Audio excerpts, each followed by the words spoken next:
Buenos días, hermanos. ¿Cómo están? Qué bueno, me alegro. Contentos de estar junto a ustedes compartiendo la palabra de nuestro Señor. Ya estamos en el capítulo 23 de Hechos y el Señor nos ha bendecido durante toda esta serie de sermones acerca del origen de la iglesia. Quiero invitarlos a que puedan mantener sus Biblias abiertas, pero vamos a leer vamos avanzando en el sermón.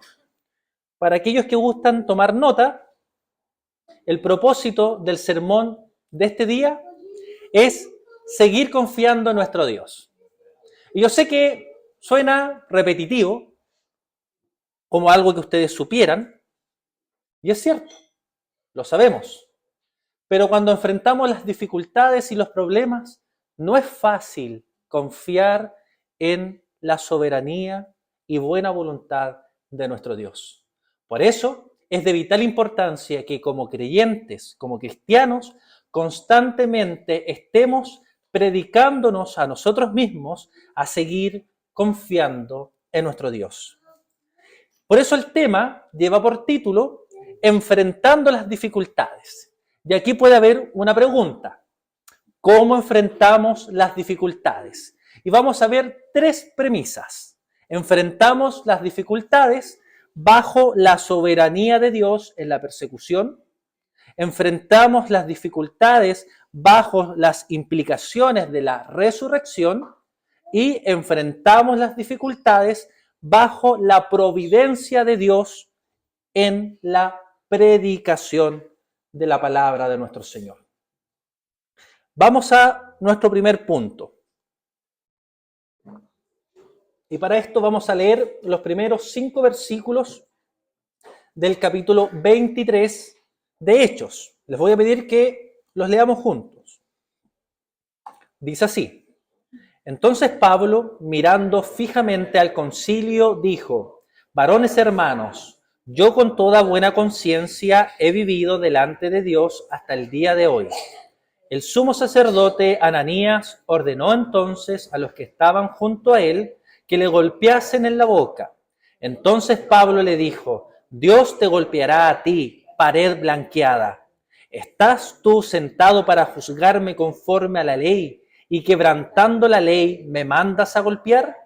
Los que estaban presentes dijeron: ¿Al sumo sacerdote de Dios injuriáis? Pablo dijo: No sabía, hermanos, que era el sumo sacerdote, pues escrito está: no maldecirás a un príncipe de tu pueblo. Que el Señor nos bendiga. En estos versículos vemos cómo Pablo es arrestado y llevado ante el Sanedrín. El Sanedrín, mis hermanos, estaba compuesta por diferentes fariseos, y los fariseos eran las personas que tenían un alto conocimiento de la ley. El Sanedrín, por tanto, era el que se encargaba del índole espiritual, pero también de que se cumpliesen las leyes terrenales, civiles y las costumbres que ellos tenían como judíos. Nuestro texto entonces nos dice que Pablo es arrestado y es llevado ante el Sanedrín para que dé respuesta a todas las acusaciones que se le estaba dando.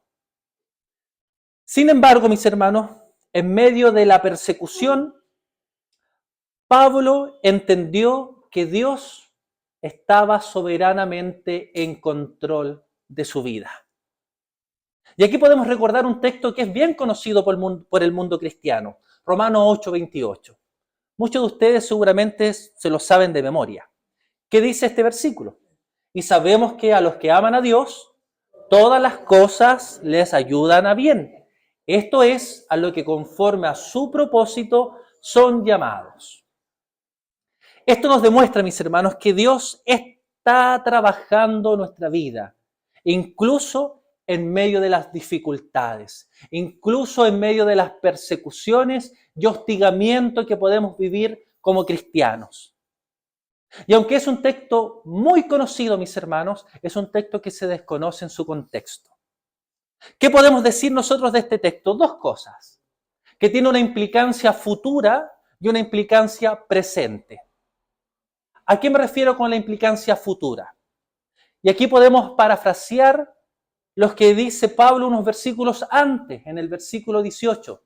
en donde nos dice que todas las dificultades que pasemos en esta vida, todos los problemas que pasemos en esta vida, las persecuciones, los dolores, las tristezas, no se compararán a las bendiciones que tendremos cuando Cristo regrese en su reino perfecto. Entonces lo que nos está diciendo nuestro texto es que todas las cosas que nos pasan tienen un propósito. Y es que nosotros resistamos firmemente para que un día estemos en el reino perfecto con nuestro Señor. Y todo eso, mis hermanos, valdrá la pena. Pero también tiene una connotación presente en nuestro texto, que nos dice que todas las cosas que nos pasan tienen un propósito. Y ese propósito es hacernos bien. Pero ese bien es ser como el Señor Jesucristo. Nuestro texto no nos está diciendo que si estás enfermo vas a ser sanado. Nuestro texto no está diciendo que no puedes ser encarcelado por causa del Evangelio o que no vas a ser perseguido por causa del Evangelio. Dios tiene el poder de librarte de todas esas cosas. Sí, hermano, es cierto. Pero lo que nuestro texto nos está diciendo es que todas las dificultades, todos los problemas, todas las persecuciones, todas las lágrimas que corren por tus ojos, tienes un propósito y es que seas conformado a la imagen de nuestro Señor Jesucristo. ¿En qué momento buscamos más del Señor? ¿En qué momento nos humillamos más delante del Señor? Y yo podría asegurar que en la mayoría de ocasiones buscamos más del Señor cuando estamos pasando por dificultades, cuando estamos pasando por debilidades en nuestra vida. Cuando estamos en esos momentos difíciles, en esos momentos comenzamos a orar más, en esos momentos comenzamos a leer más de su palabra, en esos momentos tratamos de tener más comunión con el Señor. Y todas esas cosas, leer más, orar más, tener más comunión con Dios, es de beneficio para nosotros, porque nos acercamos al Señor, al Rey de Reyes y Señor de Señores. La protección de Dios en medio de las dificultades es un tema que descansa en la soberanía de Dios. Debemos reconocer y convencernos, mis hermanos, de que Dios está en control de todas las cosas y que nada sucede sin su permiso. Tener esta buena comprensión nos hace tener un descanso en el Señor. Primera de Pedro, capítulo 4, versículos 2 y 13 dice lo siguiente: Amados, no os sorprendáis del fuego de prueba que os ha sobrevenido, como si alguna cosa extraña aconteciese, sino gozaos por cuanto sois participantes de los padecimientos de Cristo, para que también en la revelación de su gloria os gocéis con gran alegría. El apóstol Pedro en estos versículos nos dice que no debemos sorprendernos si nos llega el tiempo de sufrimiento. No debemos sorprendernos cuando estemos pasando por momentos difíciles. No debemos sorprendernos cuando venga la persecución a nuestra vida, porque todo cristiano que viva una vida piadosa experimentará el sufrimiento y el dolor. Todo cristiano que viva una vida piadosa, ¿qué significa eso? Todo cristiano que quiera ser más como su Señor. Todo cristiano que mira al Señor Jesucristo y quiera imitarlo. Todo cristiano que viva realmente el Evangelio experimentará dolor y sufrimiento en su vida. Las Escrituras, una y otra vez, nos enseñan que seremos maltratados por causa del Evangelio. Las Escrituras, una y otra vez, nos enseñan que seremos perseguidos por causa del Evangelio. Y a lo mejor nosotros hoy no pasamos por una persecución en donde nos matan y queman nuestras iglesias, pero sí enfrentamos persecuciones culturales, sociales, queriendo imponer sus pensamientos en nuestras mentes. Sí presentamos, sí vivimos persecuciones en nuestro trabajo cuando nos mandan a hacer algo que está en contra de la ley y que si no lo hacemos nos despiden. Sí pasamos persecución en los colegios, cuando nos tratan de imponer una ideología que va en contra de lo que las Escrituras nos enseñan, que un hombre es un hombre y que una mujer es una mujer. Queridos hermanos, no debemos extrañarnos cuando nos toque ser perseguidos por causa de predicar el Evangelio. No debemos extrañarnos cuando seamos atacados por causa de vivir como el mundo no vive. Pasaremos por el fuego, dice Pedro. Y este fuego hace referencias a periodos arduamente difíciles, pero con un propósito altamente prometedor. Pasaremos por el fuego, mis hermanos, para ser más como el Señor Jesucristo, para depender más de Él y menos de nuestras supuestas capacidades y virtudes. Pasaremos por el dolor y por el sufrimiento, pero con una recompensa que valdrá la pena, mis hermanos, incluso dar nuestra vida. Las pruebas y aflicciones, lejos de ser una simple casualidad o alguna rara coincidencia o desgracia en nuestra vida, acontece, escúchame bien, con el propósito amoroso de nuestro Dios, para probarnos. Dios tiene en ello un sabio fin, y este pensamiento debería consolarnos. Si nosotros creemos en la soberanía de Dios y creemos que nada acontece sin su permiso, porque todo lo ha decretado Él, porque Él es el soberano de todas las cosas, porque todo lo que Él hace es bueno y perfecto, esto nos debería llevar a un descanso y a un consuelo en los momentos de aflicción. No estoy diciendo, mis hermanos, con esto que no haya que vivir el luto, el duelo, que no podamos sufrir cuando estamos pasando por un mal momento. Pero nuestra confianza va más allá de nuestras circunstancias. Nuestra confianza descansa en Dios y en su soberanía, en su poder, en su amor eterno e incondicional. Es que es nuestro Padre y que nos cuida, nos ama y que nos ha prometido una recompensa presente y futura. Amén.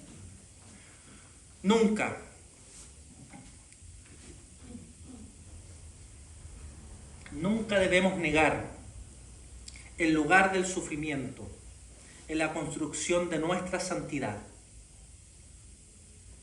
Para ser santos, mis hermanos, tendremos que sufrir. Para ser más como nuestro Señor, tendremos que sufrir. Para amar a nuestros hermanos, tendremos que sufrir. Porque no es fácil amar, no es fácil perdonar, no es fácil dedicarse por completo a tratar de morir cada día para amar a tu cónyuge, a tus hijos, a tu prójimo, a tus hermanos, a aquellos que te causan daño, a aquellos que hablan mal de ti. No es fácil salir y predicar y decir soy cristiano, porque vamos a enfrentar persecuciones. Porque nuestra naturaleza pecaminosa trata de siempre resguardarse y cuidarse. Pero para crecer, mis hermanos, en madurez, para ser más como nuestro Señor, pasaremos por aflicciones y dificultades en una o en otra área. La protección de Dios en medio de las dificultades tiene implicancias prácticas para nuestra vida bajo nuestra teología reformada. Comprender la protección de Dios nos enseña a tener confianza en la soberanía de nuestro Dios. Debemos confiar en Dios, hermanos, pero confiar de verdad, sabiendo que Él está en control de todas las cosas. Es fácil confiar cuando nuestra vida está bien, cuando está tranquilita, pero confiar en medio de las dificultades y problemas es complejo. Pero no podemos escoger cuándo confiamos en Dios y cuándo no. Las Escrituras nos dicen que debemos rendirnos por completo ante el Señor. Debemos confiar entonces que aunque estemos enfermos, que aunque el dinero no alcance, que aunque estemos pasando por problemas y dificultades, Dios tiene toda esa situación en control. La protección de Dios nos enseña a tener obediencia a su voluntad. Debemos obedecer a Dios en todo momento, sabiendo que Él es el que nos protege y Él es el que nos guía. Si el Señor nos ha mandado a predicar el Evangelio, debemos hacerlo, mis hermanos, aunque haya persecución en nuestro mundo, aunque haya persecución en nuestro país. Debemos obedecer al Señor. Debemos venir constantemente, porque eso es obedecer al Señor. Debemos orar aun cuando no tengamos ganas de orar, porque debemos obedecer a nuestro Dios. Debemos leer su palabra, aunque no tengamos ganas de hacerlo, porque debemos obedecer a nuestro Dios. Debemos amar a nuestro prójimo, aunque no tengamos ganas de hacerlo, mis hermanos, porque eso es obedecer a nuestro Dios. Debemos ser miembros comprometidos con la iglesia local, porque eso es obedecer a Dios, no a tu pastor y no a tus líderes. Es obedecer la palabra de Dios. La protección de Dios nos enseña a tener agradecimiento, a ser cristianos agradecidos. Debemos dar gracias a Dios en todo tiempo, porque Dios es bueno en todo tiempo. Y me recuerda mucho las palabras de Habacuc, palabras que son conocidas también en el mundo cristiano. Aunque la higuera no florezca, ni en las vides haya fruto, aunque falte el producto del olivo, y los labrados no den mantenimiento, y las ovejas sean quitadas de la majada, y no haya vacas en los corrales, con todo yo me alegraré en Jehová, y me gozaré en el Dios de mi salvación. Hermanos, aunque estés pasando por dificultades, aunque la enfermedad ya no te deje avanzar, aunque los problemas invadan tu vida, con todo debemos gozarnos en el Señor, en que tenemos salvación, en que tenemos una promesa de que Cristo regresará y todas las dificultades y todos los problemas habrán valido la pena a la hora de ver cara a cara a nuestro Señor Jesucristo y disfrutar de sus bondades y de su amor inagotable. Amén. Somos invitados entonces hoy a enfrentar las dificultades mirando la soberanía de nuestro Dios, la soberanía que Él tiene incluso en medio de la persecución, pero también viendo las implicancias de la resurrección. Y así avanzamos a nuestro segundo punto. Y para esto quiero invitarlos a que podamos leer juntos nuevamente los versículos 6 al 10. Vamos a hacer lo siguiente. Yo voy a leer los pares y ustedes los impares. Comienzo yo con el 6 y ustedes siguen. Entonces Pablo, notando que una parte era de saduceos y otra de fariseos, alzó la voz en el cielo: varones hermanos, yo soy fariseo, hijo de fariseo. Acerca de la esperanza y de la resurrección de los muertos se me juzga. Cuando dijo esto, se produjo disensión entre los fariseos y los saduceos, y la asamblea se dividió. Porque los saduceos dicen que no hay resurrección, ni ángel, ni espíritu. Pero los fariseos afirman estas cosas. Y hubo un gran poserío, y levantándose los escribas de la parte de los fariseos, contendían diciendo: ningún mal hallamos en este hombre, que si el espíritu le ha hablado o un ángel, no resistamos a Dios. Y habiendo grande disensión, el tribuno, teniendo temor de que Pablo fuese despedazado por ellos, mandó que bajasen soldados y le arrebatasen de en medio de ellos y le llevasen a la fortaleza. Lo que está pasando acá es bien curioso, mis hermanos. Pablo tiene que dar su defensa ante el tribunal. Recuerden que estaba ante el Sanedrín. Pero él se da cuenta que en su público habían dos grupos: los saduceos y los fariseos. Unos creían en las cosas espirituales y otros no creían en las cosas espirituales. Y Pablo, mis hermanos, como buen apologeta, sabe dónde meter el dedo y pronuncia el concepto de la resurrección. Pero esto no lo hace simplemente para que estos dos grupos se dividan y tengan conflicto, sino porque la resurrección de nuestro Señor Jesucristo es el evento central en la historia cristiana. Sin la resurrección, mis hermanos, como hemos dicho en alguna ocasión, nuestra fe sería vana.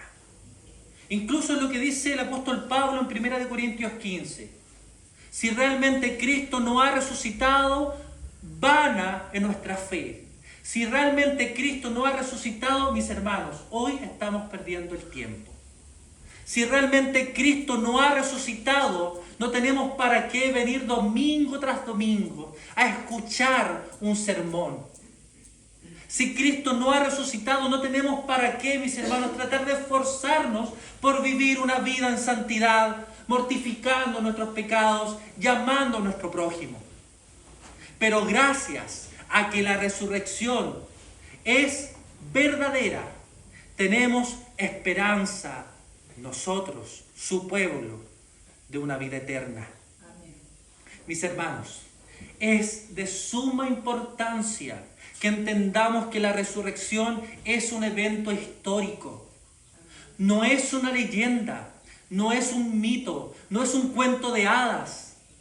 La resurrección es un evento en la historia que cambió el curso de la humanidad. Primera de Corintios 15 también nos dice que hubieron muchos testigos en la resurrección del Señor Jesucristo. La intención de Pablo es decir, ¿tienes alguna duda acerca de la resurrección? Consulta con los testigos, porque muchos de los que presenciaron la resurrección de Cristo aún siguen vivos. Pero se nos podría decir, claro, pero eso es lo que está escrito en la Biblia. Mis hermanos, también tenemos bases históricas de personas no cristianas que afirman la existencia del Señor Jesucristo como un personaje histórico y que también hacen referencia a la resurrección de nuestro Señor Jesucristo.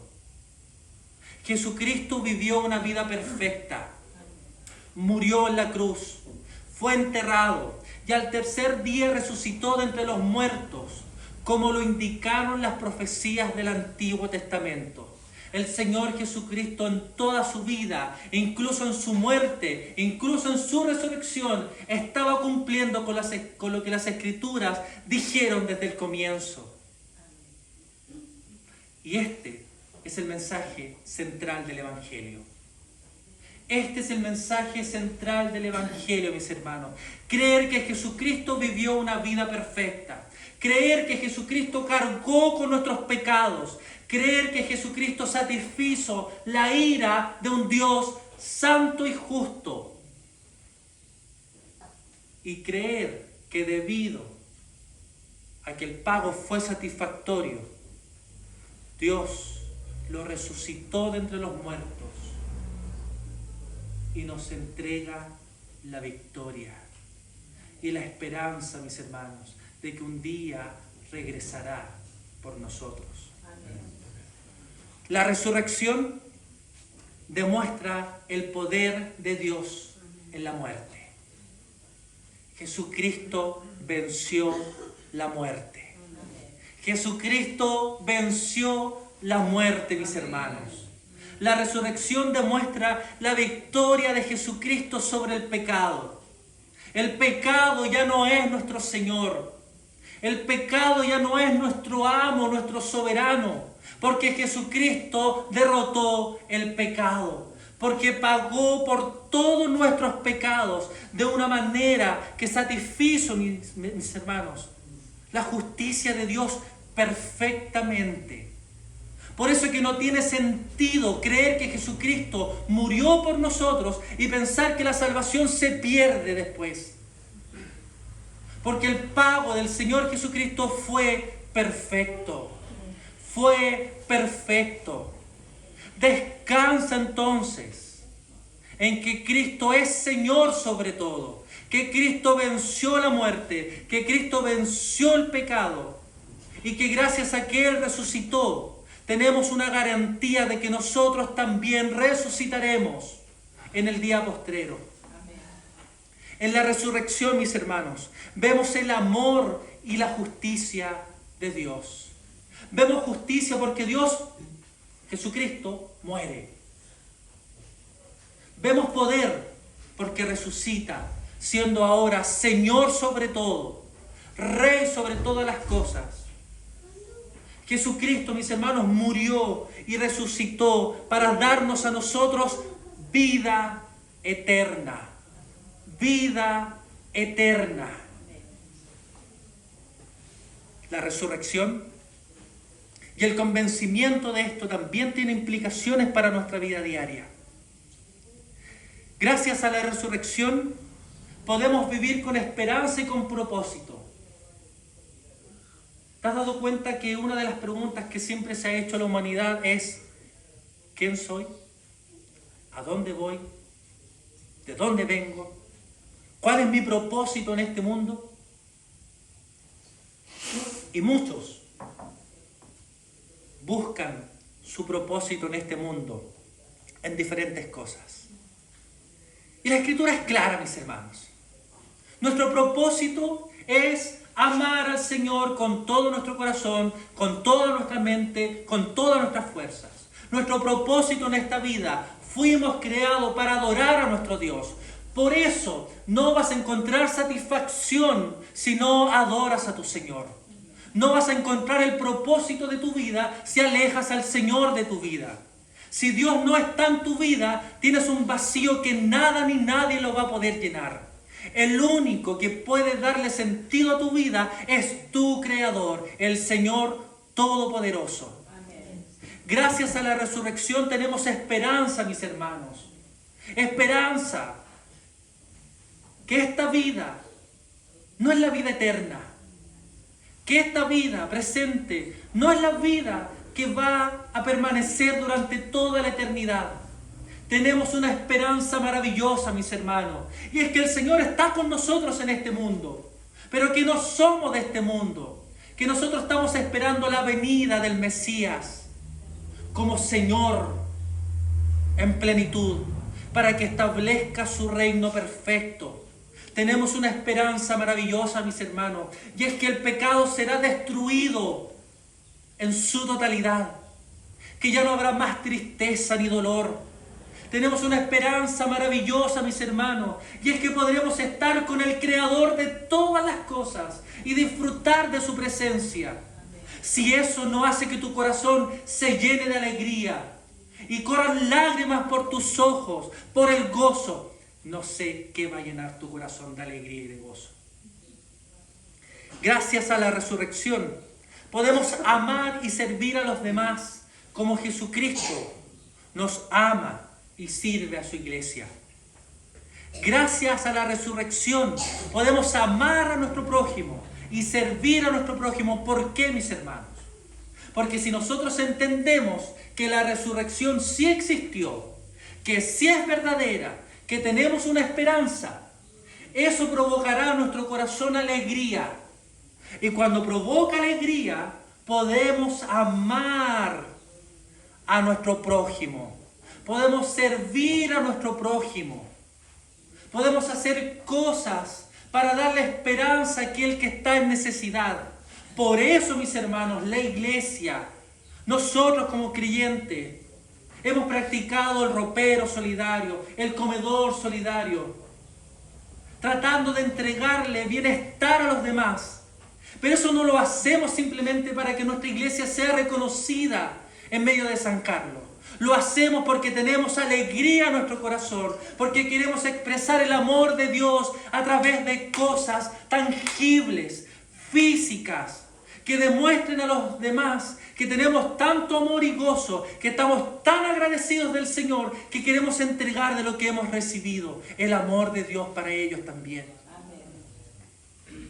Gracias a la resurrección podemos mantener nuestra fe y nuestra confianza en Dios en medio de las dificultades. Si Jesucristo resucitó, mis hermanos, podemos entonces creer que todas sus palabras son ciertas, que todas sus promesas son ciertas. Si nosotros creemos que la resurrección es verdadera, podemos confiar en todas las palabras que nuestro Señor Jesucristo dijo. Él está con nosotros en todo tiempo. Él nunca nos abandonará. Él nos acompaña cuando predicamos y vivimos el Evangelio. Podemos tener fe y confianza en Dios, sabiendo entonces que es cierto que Dios está con nosotros en medio de las dificultades, en medio del dolor. Podemos seguir confiando aunque las circunstancias digan completamente lo contrario. Cuando pareciera que estamos caminando en el valle de la sombra y de la muerte, incluso ahí, mis hermanos, el Señor está con nosotros. No nos dejemos llevar por lo que pensamos ni por nuestras emociones. Dejémonos llevar por lo que las Escrituras dicen acerca de Dios. Que Él está con nosotros siempre y que su voluntad es buena en todo tiempo. Que la resurrección de nuestro Señor Jesucristo sea el centro de nuestra vida, sea el centro de nuestra fe. Mantengamos nuestra mirada en Él y en la providencia que Dios emplea para que nosotros prediquemos fielmente su palabra. Quiero invitarlos a que podamos leer solo un versículo, el versículo 11. La providencia en la predicación.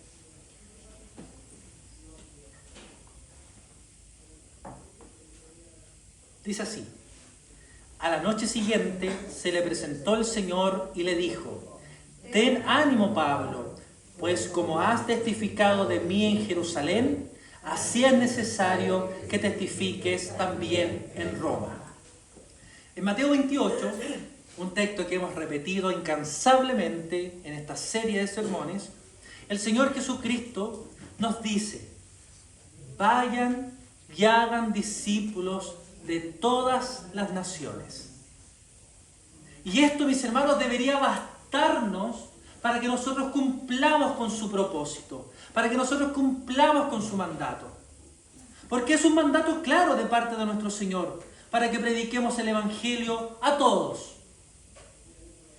La predicación del Evangelio es una responsabilidad que tenemos todos los creyentes.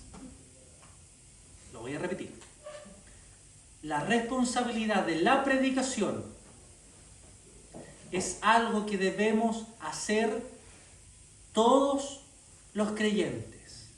No es un trabajo del pastor solamente. No es un trabajo del presbítero o de los diáconos o de los que tienen mayor años en la iglesia. Es un trabajo que debemos hacer cada uno de nosotros.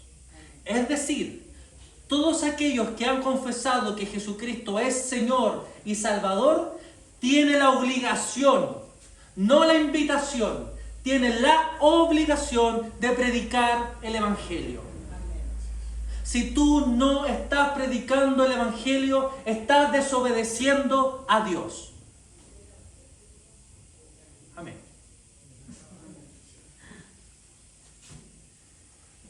Primera de Pedro 3:15 dice: estén siempre preparados para dar respuesta a todo el que les pida razón de la esperanza que hay en ustedes.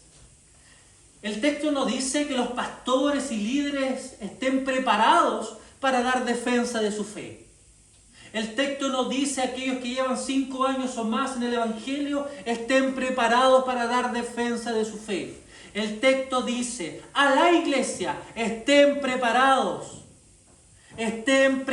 para dar respuesta de lo que ustedes creen, del convencimiento que ustedes tienen de que Jesús es Señor y Salvador. La responsabilidad de predicar el Evangelio implica entonces ciertas cosas. Para poder predicar el Evangelio necesitamos conocer el Evangelio, mis hermanos. Para poder predicar el Evangelio necesitamos conocer el Evangelio. Yo no me atrevería aquí a hablar algo acerca de medicina porque no sé de medicina. No podría atreverme a decir cosas de ley porque no sé de leyes. Si yo hablo de algo, debo manejar los conceptos. Si somos entonces mandatados, mis hermanos, a predicar el Evangelio, debemos conocer el Evangelio. Debemos esforzarnos por conocer cuál es la verdad que Dios ha revelado a través de su palabra. Eso implica conocer su palabra, leer su palabra, venir a las instancias en donde se enseña de la palabra de Dios, venir a instancias en donde puedes resolver tus dudas, tus preguntas, tus cuestionamientos. Lamentablemente, mis hermanos, vemos que hay poca pasión por conocer de teología. Hay poca pasión en esta iglesia de conocer lo que realmente es el Evangelio. Porque tenemos diferentes instancias en donde hablamos y enseñamos de la Biblia y muy pocos de ustedes participan de esas instancias. Y si no lo hacen acá, podría estar convencido de que tampoco lo hacen en sus hogares. Y si lo hacen en sus hogares, que el Señor les bendiga. La responsabilidad de predicar el Evangelio implica vivir el Evangelio. Debemos vivir de acuerdo a lo que las Escrituras nos enseñan. Debemos vivir de acuerdo con el Evangelio para que nuestra vida sea un testimonio de la transformación que Dios produce en nuestras vidas. Pero ¿cómo, mis hermanos, vamos a predicar de que el Señor restaura o de que el Señor cambia cuando nosotros no hemos cambiado? ¿Cómo vamos a predicar que Dios nos da alegría y nos da gozo cuando nosotros somos cristianos que no viven gozosos y que no viven alegres? ¿Cómo vamos a anunciar a los demás que debemos buscar del Señor cuando nosotros mismos no estamos buscando del Señor? ¿Cómo vamos a decirle a los demás que deben leer sus Biblias y buscar de Dios en sus Biblias cuando nosotros, los creyentes, los cristianos, los miembros de una comunidad, no estamos leyendo nuestras Biblias, no estamos orando? Debemos vivir el Evangelio, mis hermanos. Lo he dicho en más de alguna ocasión. Muchos de los que nos miran afuera no quieren ser como nosotros porque ven nuestro estilo de vida. No quieren ser cristianos o no quieren acercarse a una iglesia por lo que nosotros hemos hecho o porque somos peores en muchas ocasiones que los que no conocen a Dios. Defraudando en el trabajo, maltratando a la esposa o al esposo, hablando mal en contra de los demás, viviendo al límite de lo permitido y de lo no permitido. Que el Señor tenga compasión de nosotros. La responsabilidad de predicar el Evangelio implica compartir el Evangelio. Debemos compartir el Evangelio con los demás, en palabras y en hechos. Pero para poder verbalizar el Evangelio debemos saber qué es el Evangelio. Para poder predicar debemos tener un pequeño conocimiento, por último, de que Dios es el soberano y el justo, que nosotros somos pecadores, que si Dios es santo y justo no puede esconder nuestros pecados bajo la alfombra. Necesitábamos de un Redentor llamado Jesucristo, y en Él hay perdón de pecados. El centro del Evangelio, mis hermanos. Pero yo te invito a que te perfecciones cada día, a que leas, a que busques, a que preguntes. Tenemos herramientas, muchas herramientas para profundizar cada día más acerca de nuestra fe. Conocer realmente lo que la Biblia dice. conocer sus historias, a sus personajes, conocer los libros de la Biblia, mis hermanos. Conocer cómo Dios se ha revelado durante toda la historia. Conocer sus promesas para disfrutar, conocer sus mandamientos para poder obedecerlos. La predicación del Evangelio tiene consecuencias eternas. Es por eso que es de vital importancia que asumamos nuestro papel como soldados de Jesucristo, como portavoces del Evangelio. Romanos 10 nos dice: ¿cómo creerán en aquel en quien no han oído? ¿Y cómo oirán si no hay quien les predique? ¿Y cómo predicarán si no son enviados? ¿Cómo creerán, mis hermanos, si no hay quien les predique? ¿Cómo esperamos que nuestra iglesia se llene o que el reino del Señor avance si no estamos predicando el Evangelio? ¿Cómo esperamos ser una iglesia formal si no estamos cumpliendo con nuestra responsabilidad de anunciar, predicar y vivir el Evangelio? ¿Cómo queremos crecer en número y también en ser más sustentables económicamente si no estamos predicando el Evangelio?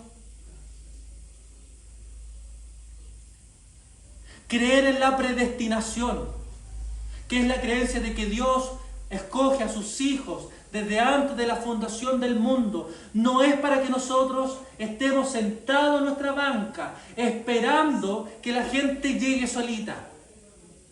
Creer en la predestinación debería ser un motivo más para que nosotros vayamos anunciando el Evangelio, esparciendo la semilla, porque el Señor sabe a quién escoge y a quién no. Debería entonces provocarnos a nosotros a predicar el Evangelio con valentía, esforzándonos, porque es Dios quien tiene el control, no nosotros. La predicación del Evangelio es fundamental para que las personas crean en el Señor Jesucristo y puedan tener salvación. ¿Cuál es el problema más importante de la humanidad? Podemos decir injusticia, la violencia, el hambre, las guerras. Pueden surgir muchos conceptos en nuestra mente. El problema más grande que tenemos como humanidad es que la humanidad está enemistada con Dios y necesita un Redentor. Ese Redentor se llama Jesucristo y nosotros, los creyentes, sabemos cuál es la solución: que crean que Jesucristo es Señor y Salvador. Por tanto, mis hermanos, es de vital importancia que cumplamos con nuestro llamado, que cumplamos con nuestra misión, que prediquemos el Evangelio, porque hay millones de personas que están muriendo sin aceptar que Jesucristo es Señor y Salvador de sus vidas.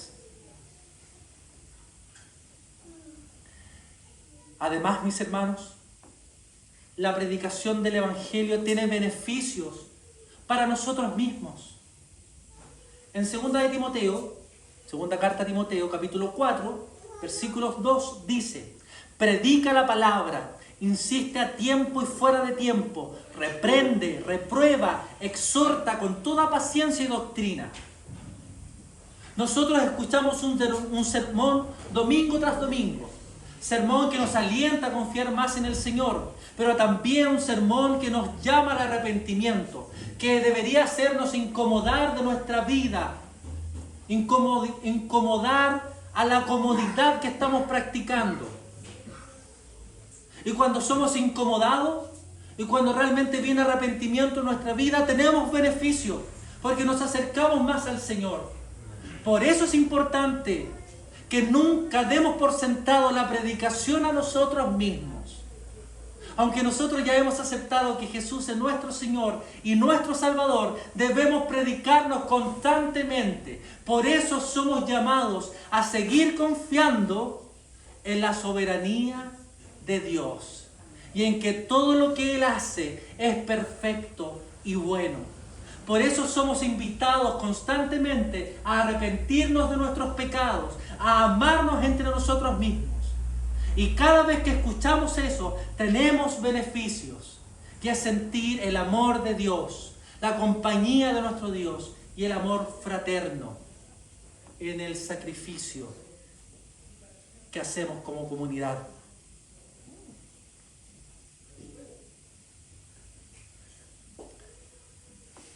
Esto nos demuestra, mis hermanos, que la predicación del Evangelio nos ayuda a crecer en nuestra fe y a madurar como cristianos. Recordemos, para ir finalizando, la predicación del Evangelio no es solo para algunos, es una responsabilidad que debemos y que tenemos cada uno de nosotros. Todos tenemos la responsabilidad de compartir la buena noticia de salvación a través de nuestro Señor Jesucristo. Así que no tengas miedo, iglesia. Comparte tu fe con los demás. Vivan de acuerdo al Evangelio y prediquemos la palabra de nuestro Dios con valentía y compasión. Que el Señor nos dé valentía y nos bendiga hasta que Él regrese. Oremos. Amado Señor,